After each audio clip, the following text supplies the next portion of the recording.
SSC পরীক্ষার্থীবৃন্দ, আমরা আজকে তোমাদের ইংরেজি প্রথম পত্রের question number 3 fill in the gap নিয়ে আলোচনা করব। তো ফিল ইন দ্য গ্যাপ বিশেষ করে স্টুডেন্টের কমন আসে না, তো আমি তোমাদের সাথে আজকে টোটালি 5 থেকে 6টা ফিল ইন দ্য গ্যাপ নিয়ে আলোচনা করব। আশা করি এখান থেকে কমন পড়ার সম্ভাবনা রয়েছে এবং কোনো না কোনো বোর্ডে ইনশাল্লাহ কমন পড়বে 100% কমন আসবে ইনশাআল্লাহ। তো এটা পরীক্ষিত ইনশাল্লাহ। প্রশ্নগুলো আমি অ্যানালাইসিস করে দেখলাম, আজকে যে 5টি নিয়ে আলোচনা করব এখান থেকেই কোনো না কোনো বোর্ডে কমন আসবে। তো চলো আলোচনা শুরু করি। তো আমাদের প্রথম যে আলোচনা হচ্ছে এয়ার ফ্লোয়েশন সম্পর্কে। এখন তোমরা অনেকে প্রশ্ন করবা যে স্যার এয়ার ফ্লোয়েশন আবার এটা কোন জায়গা থেকে আসছে, এই বইয়ের সাথে কি তোমাদের সম্পর্ক আছে কি না? এটা ইংলিশ ফর টুডে তোমাদের বই 9-10-এর বই।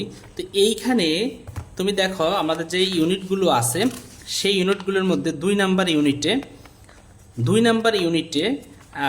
ক্লাইমেট চেঞ্জ, এই ক্লাইমেট চেঞ্জটা তোমাদের তো অবশ্যই আছে, তাই না? তো 2 নাম্বার ইউনিটের পার্ট 2তে সম্ভবত, হ্যাঁ লেসন 2, এই লেসন 2তে এটা অবশ্যই আছে। এখানে আমরা একটু দেখে নেই, এই যে এয়ার ফ্লোয়েশন, এইটা থেকে আমাদের fill in the gap common পড়ার সম্ভাবনা হচ্ছে 100%। ওকে, তবে সকল বোর্ডে না, কিছু কিছু বোর্ডে হয়তো একটু ব্যতিক্রম আসতে পারে। এদিকে রয়েছে ওয়াটার ফ্লোয়েশন, এদিকে রয়েছে সয়েল ফ্লোয়েশন, এগুলো থেকে কমন পড়বে, এই কথাই ঠিক। এছাড়াও কোনো বোর্ডে আমার হিউম্যান ক্যান নেইদার সেন্সটা প্রথম প্যাসেজে না এসেও সেকেন্ড প্যাসেজে আসতে পারে। তা আমি আলোচনা শুরু করব, দেরি করব না। দেখো আমরা আজকে আলোচনা করব ফিল ইন দ্য গ্যাপ নিয়ে। তো ফিল ইন দ্য গ্যাপ থেকে যেগুলো খুবই গুরুত্বপূর্ণ তার মধ্যে রয়েছে এয়ারটা, এই যে প্রথমটা, তারপর দ্বিতীয়টা, তারপরে তৃতীয়টা, চতুর্থটা, এভাবে আমরা সবগুলো নিয়ে আলোচনা করবো। শিক্ষার্থীবৃন্দ একটু মনোযোগ দিলে আশা করি এই জিনিসগুলো তোমাদের কাছে সহজ হয়ে যাবে। আমি উত্তর সহ লিখে দিব, তোমরা একটু প্র্যাকটিস করে নিবা, সময় কম, দ্রুত গতিতে ভিডিও শেষ করার চেষ্টা থাকবে। Air is the most important element of human environment. মানব পরিবেশের জন্য বা মানুষের পরিবেশের জন্য সবচেয়ে গুরুত্বপূর্ণ উপাদান হচ্ছে এয়ার বলতে বায়ু। হ্যাঁ, এটা সত্য। Man cannot a single moment without air. মানুষ এক মুহূর্ত বাঁচতে পারে না, কি ছাড়া? এয়ার ছাড়া। তাহলে এক মুহূর্ত কি করতে পারে না? বাঁচতে পারে না। বাঁচে ইংরেজি লিভ, অথবা এখানে সারভাইভ দেওয়া যায়, কোনো সমস্যা নেই। তোমরা লিভ দিলেও আনসার, মানে আনসার হবে, সারভাইভ দিলেও আনসার হবে। ওকে, বাট কিন্তু ড্যাশ ডু নট থিঙ্ক, কারা চিন্তা করে না বলো তো? আমরা চিন্তা করি না। আমরা কি চিন্তা করি না? ইট is dash who follow it this most vital element. মানে এখানে বলছে কিন্তু আমরা মনেও করি না বা আমরা চিন্তা করি না, আমরাই সবচেয়ে গুরুত্বপূর্ণ উপাদানকে দূষিত করি। এটা আমরা চিন্তাও করি না, মনেও আনি না। এটা তো সত্য, তাই না? তো এখানে এটা করি কি? আমরাই করি। এই জন্য আমরা এখানে লিখতে পারি উই ডু নট থিঙ্ক, অথবা বলতে পারি হিউম্যান ডু নট থিঙ্ক, অথবা বলতে পারে man do not man do not think. মানুষ চিন্তা করে না। কি চিন্তা করে না? দ্যাট ইট ইজ কি হতে পারে? কে বলতে পারবে? হ্যাঁ, দ্যাট ইট ইজ উই। এখানে উই দিতে পারো, তবে এখানে উই না দিয়ে দ্যাট ইট ইজ পিপল। হ্যাঁ, অথবা আমরা বলতে পারি দ্যাট ইজ, এখানে উই যদি দাও তাইলেও হয়, কোনো সমস্যা নাই। বাট উই ডোন্ট, আমরা যদি উই না দিয়ে হিউম্যান দেই তাও কি সমস্যা আছে? না, হিউম্যানও দেওয়া যাবে, এখানে কোনো সমস্যা না, উইও দেওয়া যাবে। ওকে, মানে আমরাই কি করি? দূষণ করি। আমরাই followed this most vital element, এই গুরুত্বপূর্ণ উপাদানটি দূষিত করি। ওকে, তারপরে দেখো dash the prevention of air pollution we dash avoid the use of vehicles older than 20 years. আচ্ছা, এই জিনিসগুলো আমি তোমাদেরকে একটু সহজে বলি। এখানে বলছে যে বায়ু দূষণ প্রতিরোধের জন্য আমাদেরকে 20 বছরের বেশি পুরনো যানবাহনের ব্যবহার এড়িয়ে চলা উচিত, অ্যাভয়েড করা উচিত। তাহলে এখানে শুডত্ব উচিত, তাহলে শুড অ্যাভয়েড, এড়িয়ে চলা উচিত। কি এড়িয়ে চলা উচিত? অবশ্যই ভেহিকল যেগুলো 20 বছরের পুরনো সেগুলো এড়িয়ে চলা উচিত। ওকে, তাহলে বায়ু দূষণ প্রতিরোধে তাহলে আমরা বলতে পারি ফর প্রিভেনশন। এখানে আমরা কি লিখবো? For prevention. এখন কোন স্টুডেন্ট, এটাই আমাদের পরীক্ষাতে আসার সম্ভাবনা 100%। এখন কোন স্টুডেন্ট যদি চাও যে স্যার এগুলো একটু আমি মুখস্থ করে যাব, হ্যাঁ মুখস্থ করে যাও। এমনকি কোনো সময় এই প্যাসেজটাই আসে কিন্তু একটু ঘুরিয়ে দেয়, যেমন এখানে এয়ার ইজ দ্য মোস্ট, এইখানে সুন্দর মতো শূন্যস্থান দিয়ে দেয় এলিমেন্ট অফ হিউম্যান এনভায়রনমেন্ট, তাহলে এখানে এলিমেন্ট হবে আনসার। তো এটাকে শিখতে হবে তোমাদেরকে এমনভাবে যে যেটাই দেখ যেন তুমি পারো, 4-5 বার করে পড়বা, 5-6 বার করে পড়বা এই প্যাসেজগুলো, যেহেতু এই প্যাসেজগুলো থেকে আসার সম্ভাবনা 99%, তো এগুলোকে একটু ভালো মতো পড়তে চেষ্টা করবা। হ্যাঁ, অর্থাৎ আবার এখান থেকে ঘুরিয়ে দেয় যে air is the most important, এলিমেন্টের জায়গায় শূন্যস্থান দিয়ে দেয় অফ হিউম্যান এনভায়রনমেন্ট, তাহলে এখানে এলিমেন্ট। ওকে, বুঝতে পারছো? একটু খেয়াল করে দেখো, একটু সালাক হইতে হবে ভাই, সালাক ছাড়া কোনো উপায় নাই। ম্যান ক্যানট লিভ এখানে সিঙ্গেল জাত তোমাকে শূন্যস্থান দিয়ে দিবে, প্রশ্নকে করবে উত্তর, উত্তরকে করবে প্রশ্ন, হইতে পারে এবার মানে এই জন্য তোমরা বলবো প্রশ্ন এবং উত্তর এমনভাবে পড়বা যেন যেইভাবে আসো ঘুরিয়ে দিলেও তোমার মনে থাকে, যেন তুমি লিখতে পারো। আমরা পরেরটা একটু দেখি, পরেরটা দেখাই তোমাদেরকে, মনোযোগ দিলে আশা করি তুমি বুঝতে পারবা। অ্যামাং অল দ্য এলিমেন্টস, সকল এলিমেন্টসের মধ্যে, okay, of the environment air is the most important one. তাহলে আমরা কি বুঝলাম? এখানে বলছে যে পরিবেশের সব উপাদানের মধ্যে বায়ু হচ্ছে সবচেয়ে গুরুত্বপূর্ণ। ভালো কথা, যে among all the elements of the environment air is the most important one.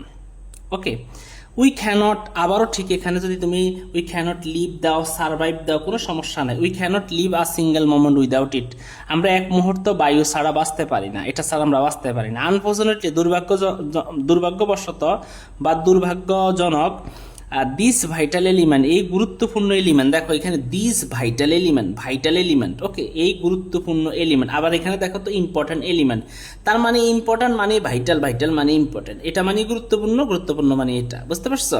Vital অর্থ গুরুত্বপূর্ণ, ইম্পর্ট্যান্ট অর্থ গুরুত্বপূর্ণ, চাইলে কিন্তু এখানে শূন্যস্থানটা হতে পারে।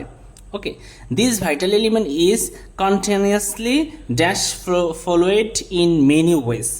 এখানে বলছে যে আমরা কি করি, আমরা দুর্ভাগ্যবশত এই গুরুত্বপূর্ণ উপাদানটি আমরা বিভিন্নভাবে ক্রমাগত দূষিত করি, বা এই উপাদানটি ক্রমাগত দূষিত হচ্ছে, দূষিত হচ্ছে।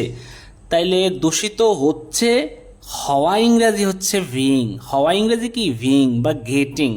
তো আমরা এখানে বলতে পারি ভিং অথবা গেটিং, ভিং বা গেটিং, ভিং বা getting, ভিং followed in many wedge.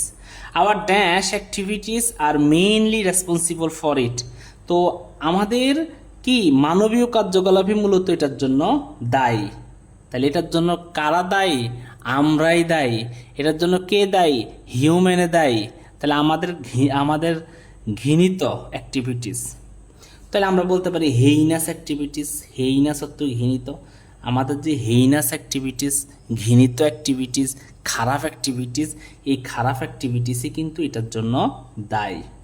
অথবা আমরা বলতে পারি আমাদের হিউম্যান অ্যাক্টিভিটিস, আমাদের মানবীয় যে অ্যাক্টিভিটিসগুলো, এখানে কোনো স্টুডেন্ট যদি হিউম্যান দেয়, হিউম্যান অ্যাক্টিভিটিস, মানবীয় অ্যাক্টিভিটিস, এটাও কিন্তু হতে পারে আনসার হিসাবে, বুঝতে পারছো? ওকে, এরপরে আসি, আর mainly responsible for it. So তাই the dash of air pollution is a must for our own existence. তো তাই বায়ু দূষণ প্রতিরোধ করা আমাদের অস্তিত্বের জন্য অপরিহার্য। এক্সিস্টেন্স বলতে অস্তিত্ব, তো অস্তিত্বের জন্য বায়ু দূষণ প্রতিরোধ করা কি, এটা আমাদের জন্য অপরিহার্য। তাহলে আমরা এখানের মধ্যে কি দিলে সুন্দর মতো হয়? বায়ু দূষণ প্রতিরোধ, তাহলে দা কি দিতে পারি? প্রিভেনশন। দা কি? প্রিভেনশন, প্রতিরোধ করা, the prevention, the prevention. Okay, the prevention of air pollution is a must for our own existence. We should also dash environment friendly activities for decreasing air pollution. তো এখানে বলছে যে বায়ু দূষণ কমাতে আমাদের পরিবেশ বান্ধব কার্যকলাপ অনুসরণ করা দরকার। তো বায়ু দূষণ কমাতে আমাদের কোন ধরনের পরিবেশ বান্ধব কি কার্যক্রম অনুসরণ করা দরকার? ওকে, তাহলে আমরা বলতে পারি we should also follow it. ওকে,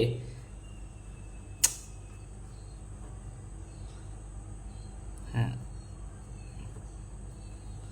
যদিও একটু আজকে গরমের কারণে একটু এলোমেলো হয়ে গেছি। হ্যাঁ, environment friendly activities for decreasing air pollution. তো আমরা প্রথমটা লিভ, বিং, হেইনাস বা হিউম্যান, প্রিভেনশন, ফলোইড।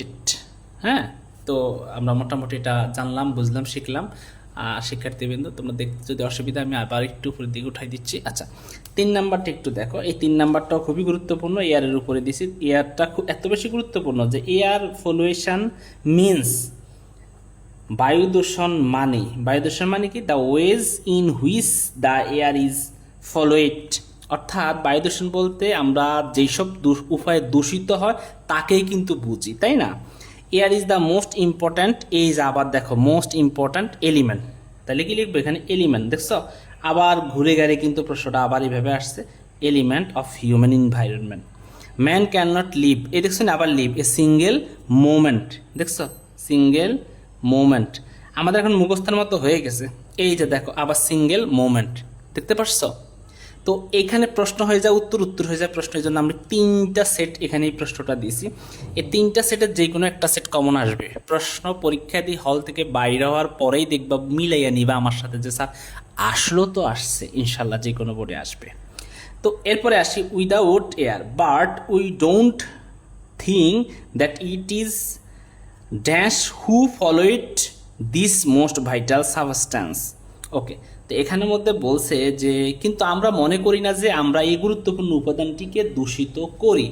কে মনে করে না? আমরা। তাহলে we who followed this most vital substance. আচ্ছা, it is dash in many ways, তাহলে এটা দূষিত হয় নানাভাবে। তো এখানে দূষিত হওয়া ইংরেজি হচ্ছে ফলোইটেড। ওকে, আমরা পরেরটা নিয়ে একটু আলোচনা করি, ইয়োগা নিয়ে। ইয়োগাটাও খুবই গুরুত্বপূর্ণ তোমাদের পরীক্ষাতে আসার মতো। ওকে, ইয়োগা বলতে যোগ ব্যায়াম। ওকে, এটা এক ধরনের ব্যায়াম। ওকে, তো yoga is a form of exercise, এটা এক ধরনের এক্সারসাইজ, এটা এক ধরনের ব্যায়াম। ইয়োগাটা কি? এটা হচ্ছে এক ধরনের ব্যায়াম। হুইচ এই যে এক্সারসাইজের কথা বলছে, তার মানে হুইচ বলতে পারো, এখানে দ্যাট বলতে পারো, দ্যাট ইনক্লুডস, হুইচ ইনক্লুডস, তোমার যেটা খুশি সেটা। তুমি যদি এখানে দ্যাট লেখো তাও হবে, তুমি যদি হুইচ লেখো তাও হবে। Okay, yoga is a form of exercise, yoga হচ্ছে এক ধরনের ব্যায়াম, হুইচ যা ইনক্লুড, যেটা ইনক্লুড থাকে specific body positions and breathings method. আমি বলি যদি এটা মানে শ্বাস প্রশ্বাসের, ব্রেথিং বলতে শ্বাস প্রশ্বাসের যেই পদ্ধতি, এই জাতীয় পদ্ধতি, অর্থাৎ যোগ ব্যায়াম হচ্ছে এমন এক ধরনের ব্যায়াম যা নির্দিষ্ট দেহভঙ্গি বা শ্বাস প্রশ্বাসের পদ্ধতি অন্তর্ভুক্ত করে আর কি, বুঝতে পারছো? এরপরে আসি, it combines physical and mental dash to help achieve harmony between body and mind. মানে এটি আমাদের যে শারীরিক এবং যে মানসিক ব্যায়ামকে একত্রিত ও শরীর ও মনের মধ্যে সামঞ্জস্য সৃষ্টি করে, বুঝতে পারছো? তো আমরা কি বলবো এখানের মধ্যে? তো কি বলবো, এটা হচ্ছে যে it combines physical and mental exercise. এখানে কি হবে? এক্সারসাইজ। তো আমরা উপর থেকে এক্সারসাইজ বানানটা একটু দেখে নিব, ঠিক আছে? সাইজ বানানটা একটু দেখে নিও। হ্যাঁ, exercise two help achieve harmony between body and mind. Sir একটু পরেরটাও তোমাদেরকে একটু দেখাই দেয়, একটু মনোযোগ দিলে আশা করি বুঝতে পারবা যে বডি এক্সারসাইজ, বডি অ্যান্ড তো এখানে আমি একটু দেখাই তোমাদেরকে, সম্ভবত আমার একটু এলোমেলো হয়েছে এই জায়গাটাতে, যে আমি it combines physical and mental exercise. এখানে মেন্টাল এক্সারসাইজ বা মেন্টাল ডিসিপ্লিন, এখানে মেন্টাল ডিসিপ্লিনটাই সবচেয়ে শ্রুতিধর। মেন্টাল ডিসিপ্লিন তোমরা একটু লিখে নিবা, discipline to help achieve harmony between body and mind. This practice is effective in reducing stress and exercise. এখানে তোমরা এক্সারসাইজ দিতে পারো, এই জায়গাটাতে এক্সারসাইজ দিলে উত্তরটা হয়, বুঝতে পারছো? অথবা এক্সারসাইজ হচ্ছে আমার মনে অ্যানেক্সাইটি বা হ্যাঁ অ্যানেক্সাইটিটা সবচেয়ে শ্রুতি মধুর হয়, অ্যানেক্সাইটি। ওকে, এই জায়গাতে অ্যানেক্সাইটি, হ্যাঁ anxiety. Okay, anxiety. Traditional yoga places importance on diet dash and meditation. তো এখানে আমরা যেটা দিতে পারি সেটা হচ্ছে এটা এটা ডায়েট এক্সারসাইজ, এখানে আমরা এক্সারসাইজটা দিতে পারি ডি নাম্বারটাতে। তো এখানে এক্সারসাইজটা দিলে বা আমরা এখানে বিহেভিয়ারটাও দিতে পারি, যে on diet, behaviour and meditation. এখানে এক্সারসাইজও দেওয়া যাবে এবং বিহেভিয়ারটাও দেওয়া যাবে, exercise, okay, behaviour and meditation. However not every person requires the same type of practice।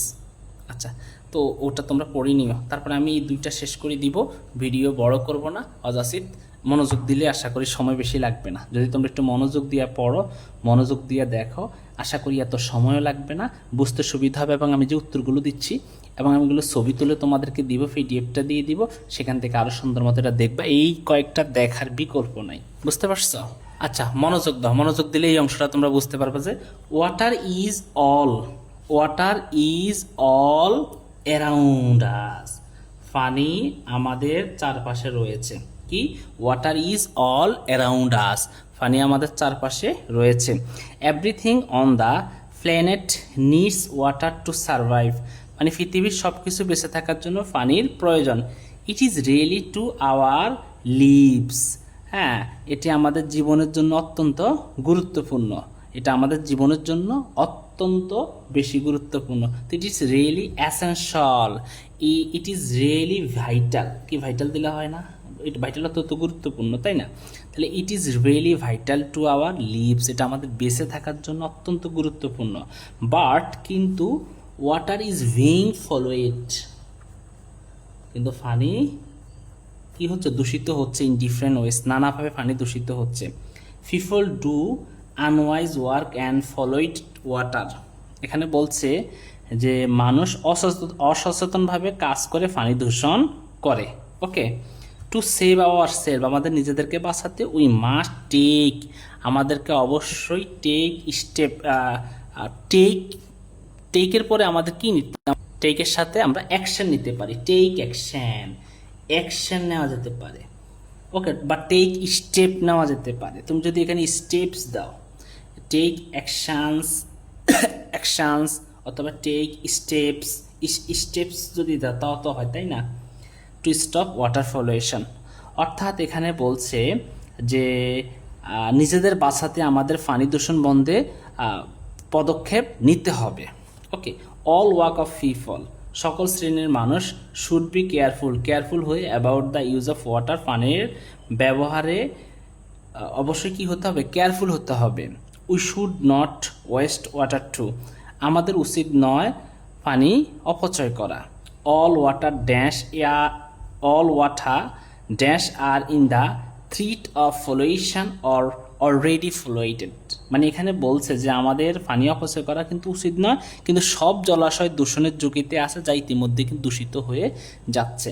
তাহলে আমরা এখানে বলতে পারি অল ওয়াটার বডিজ, এখানে বডিজ লিখলো উত্তরটা হয়। আবার আমরা যদি এইটাও না লিখি তাহলে আরেকটা এখানে দিতে পারি সোর্সেস। ওকে, সকল পানির উৎস, সোর্সেস, হ্যাঁ, সকল পানির উৎস অলরেডি কি হচ্ছে? দূষিত হচ্ছে। ওকে, তাহলে এইটার একটু আনসারটা দেখে নিও। Around, vital, pollute, action, steps, sources. তুমি অ্যাকশন দিলে স্টেপ দেওয়ার প্রয়োজন নেই। এবং সর্বশেষটা একটু মনোযোগ দিলে আশা করি আজকে ক্লাসটা শেষ হয়ে যাবে। তো সর্বশেষ যেটা, আসলে আমি ভিডিওর ডিউরেশন বড় করতে চাচ্ছি না, অলরেডি 20 মিনিট সুই। তো আমি চাইছিলাম যে আজকের ভিডিওটা 15 মিনিটের মধ্যে শেষ করব, তো অনেক সময় হয়ে যাচ্ছে, তাই এটা আমি আর বোঝাচ্ছি না, যেহেতু আমার আজকে নির্ধারিত তোমাদের সাথে আরেকটা ক্লাস রয়েছে। তো আমরা একটু পরেরগুলো আনসারটা দিয়ে দিলাম। তো তোমাদেরকে যে শিটগুলো স্যারে দিয়েছি, তো তোমাদেরকে অবশ্যই আমি রিকোয়েস্ট করব এই কয়েকটা শিট মনোযোগ দিয়ে পড়বা। এর পরবর্তী ভিডিওতে আমি চেষ্টা করব তোমাদের সাথে স্টোরি কিভাবে শিখতে হবে, স্টোরি লেখার নিয়ম, এবং এছাড়াও আমি তোমাদের সাথে আলোচনা করব কবিতাগুলো থেকে প্রশ্নোত্তর লেখার নিয়ম নিয়ে। সবাই ভালো থাকো, সুস্থ থাকো। ভিডিও ডিউরেশন বড় হয়ে যাচ্ছে বলে আমি আর আলোচনা করতেছি না, এই কয়েকটা তোমরা অবশ্যই প্র্যাকটিস করবা, বিকল্প নাই। আল্লাহ হাফেজ, আসসালামু আলাইকুম।